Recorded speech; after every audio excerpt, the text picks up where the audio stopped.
ये स्वामी जी शैलेश पटेल जी हैं। वो बोलते हैं कि यूक्रेन युद्ध से कुछ सीखा जा सकता है क्या? पहले युद्ध या ऐसी किसी आकस्मिक आपदा से किसी स्थिति निर्माण होती है, उस पर गौर करना चाहिए। बसा बसाया घर छोड़ना पड़ता है। जीवन भर जो भी जमा किया होता है, उसमें से भी कुछ मतलब कुछ सालों में खत्म हो जाता है। घर छोड़कर कहाँ जाएंगे, इसका पता नहीं। जो छोड़कर जा रहे हैं उसका क्या होगा, कुछ मालूम नहीं। आमदनी छूट जाएगी। बचत खत्म होने से पहले नए जीवन निर्वाह के लिए कुछ करना पड़ेगा। जैसे जीवन चक्र चल रहा था, ऐसा फिर से बना पाएंगे कि नहीं, उसका चिंता सताती रहेंगी। फिर फिर से बन पाएंगे कि नहीं, उसका चिंता सताती रहेंगी। किसी का साथ रहेगा या नहीं रहेगा, वो भी छूट जाता है, वो भी पता नहीं। अब फिर से प्रश्न विचार करें कि यह सब होगा कि नहीं, यह भी मालूम नहीं। लेकिन अगर होता है तो हमारी मानसिक और शारीरिक तैयारी करने की अवसर अभी है। हमें हरदम ऐसी किसी भी परिस्थिति के लिए अपने आप को संपूर्ण बनाना होगा। तो वो बोलते हैं कि इसमें मन को संतुलित और सतर्क रखने के लिए आध्यात्मिक साधना कैसे करें, कृपया मार्गदर्शन करें।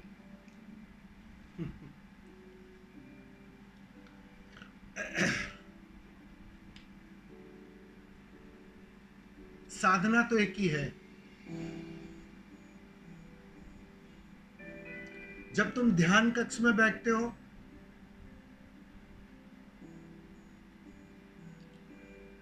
आंखें बंद करते हो, तुम्हें एक ही काम दिया जाता है, भैया देखो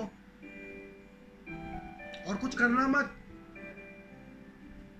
भीतर बहुत प्रतिक्रिया आएगी, बहुत अनुभव उफान मारेंगे, अचेतन की बहुत सारी परतें खुलेगी। कभी बेचैन करेगी, कभी पीड़ा लाएगी, कभी वो आनंद के अनुभव भी लाएगी, क्योंकि परत ऐसी भी खुलेगी। लेकिन तुम क्या करो? देखो, सिर्फ देखो। आप पूछ रहे हो क्या क्या करूं इस युद्ध में? मैं वही कह रहा हूं, देखो।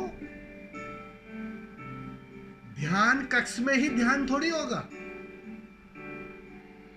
वो तो 1 घंटा, आधा घंटा, 2 घंटा, बाकी के 22 घंटे करोगे क्या? रोटी कमाने जाते हो, रोटी पकाते हो, देखो।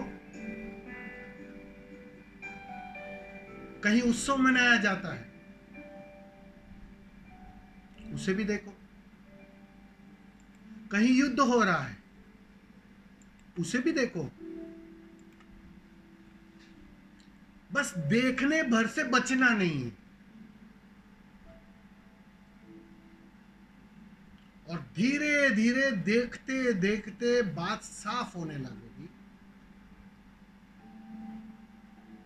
कि यहां सिर्फ तुम ही हो, तुम्हारे अतिरिक्त कुछ नहीं। और वो जो तुम है, वो अद्वैत का हिस्सा है, वो अद्वैत है। उसकी अनुभूति धीरे धीरे करीब आने लगी। जितने तुम देखने में माहिर होते जाओगे, तुम सारी घटनाओं से परे एक अलिप्तता महसूस करने लगोगे। तुम पाओगे हर घटना जो पहले विचलित करती थी, बेचैन करती थी, या सुख के अनुभव ले आती थी, ये सारी घटनाएं किसी और तल पर घट रही है। और मैं देख रहा हूं। ये देखने का जो तुम्हारा मुहिम है ना, वो एक दिन ऐसा परिणाम ले आएगा कि बाहर की सारी घटनाओं के पार तुम अलिप्त उसको देखोगे, उसमें भाग भी लोगे और जल में कमलवत बने रहोगे। ये अवस्था उपलब्ध हो जाएगी। तुम लौट आए स्वभाव में। जो हो गया जल में कमलवत, जो सिर्फ गवाह बना रहा, जो सिर्फ देखता रहा, वो आ गया अपने घर। यही तो है स्वभाव, यही है तुम्हारा होना। तुम नाहकी दुकानदार बने थे, तुम नाहकी योद्धा बने थे, तुम नाहकी टीचर बने थे।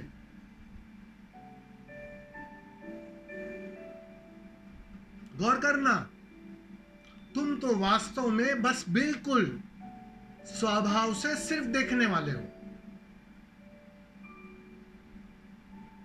बस धीरे धीरे तुम्हें उसी स्वभाव में लौटना है। तो आप पूछ रहे हो कि मैं क्या करूं या कैसे उसका आयोजन करूं। आयोजन एक ही है भैया। देखो,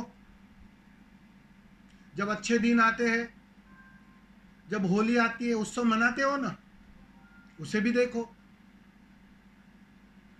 दिवाली में झूठे बम फेंकते हो, फूटते हैं, उसे भी देखते हो। अब थोड़े सच्चे बम फूट रहे हैं, उसे भी देखो। सब कुछ देखो और तुम पाओगे देखते देखते देखते ये जो देखने वाला है ना, एक दिन खो जाएगा। उस दिन बात बन जाएगी। उस दिन तुम जल में कमलवत हो जाओगे। लेकिन तब तक ये देखने की प्रैक्टिस, ये देखने की कला तुम्हें गहरी करनी पड़ेगी। बस उसी का नाम ध्यान है। समझ में आ रहा है ना मां? और रही बात युद्ध में, आप कह रहे हो कि किसी का घर छीन लेते, चला जाता है, बनी बनाया घर समाप्त हो जाता है। यहां कुछ टिका ही नहीं रहता है, तुम भी नहीं टिकोगे। तुम्हारा घर तो बहुत दूर की बात है। मन की पीड़ा यही तो है कि मन चाहता है कि सब कुछ बना रहे, जो कल था वैसा ही आज हो या आने वाला कल हो। और नियति क्या है? नियति यही है कि प्रतिपल सब कुछ बदल रहा है, कुछ बन रहा है, कुछ मिट रहा है। तुम बदल रहे हो। कल जो तुम थे वो आज नहीं हो।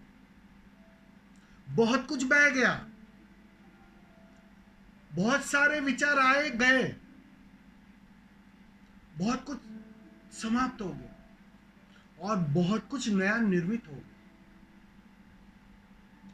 बस इसी नियति को तो समझना है। और समझोगे कैसे वो? बस देखते देखते।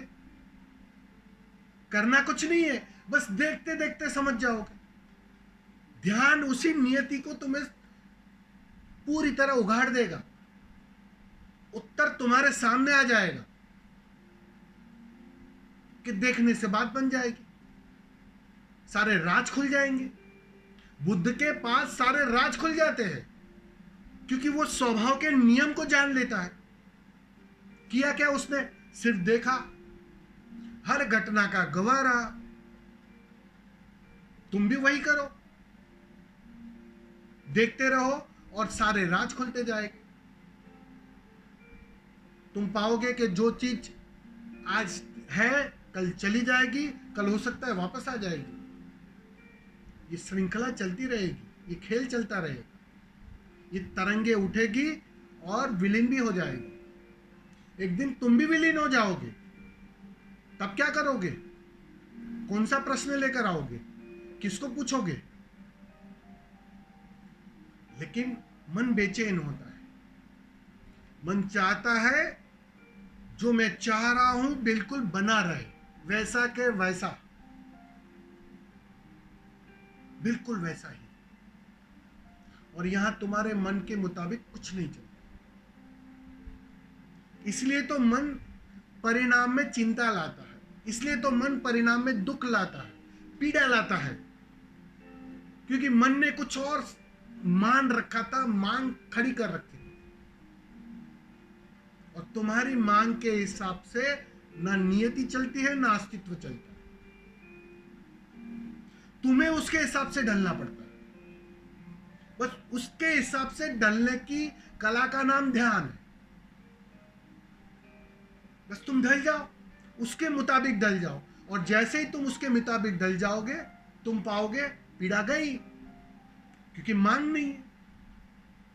पीड़ा गई क्योंकि अब बदलने की कोई इच्छा नहीं है। चिंता गई क्योंकि जो है उसके लिए तुम राजी हो गए। ये परिणाम आएगा। इसी का नाम समाधान है, इसी का नाम समाधि है।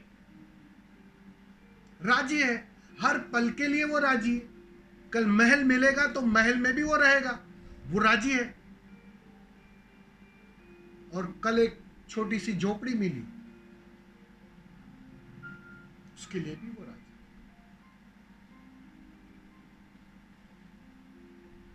तो करना तो इतना ही है कि कुछ नहीं करना है और सिर्फ देखो, बस यही उत्तर है।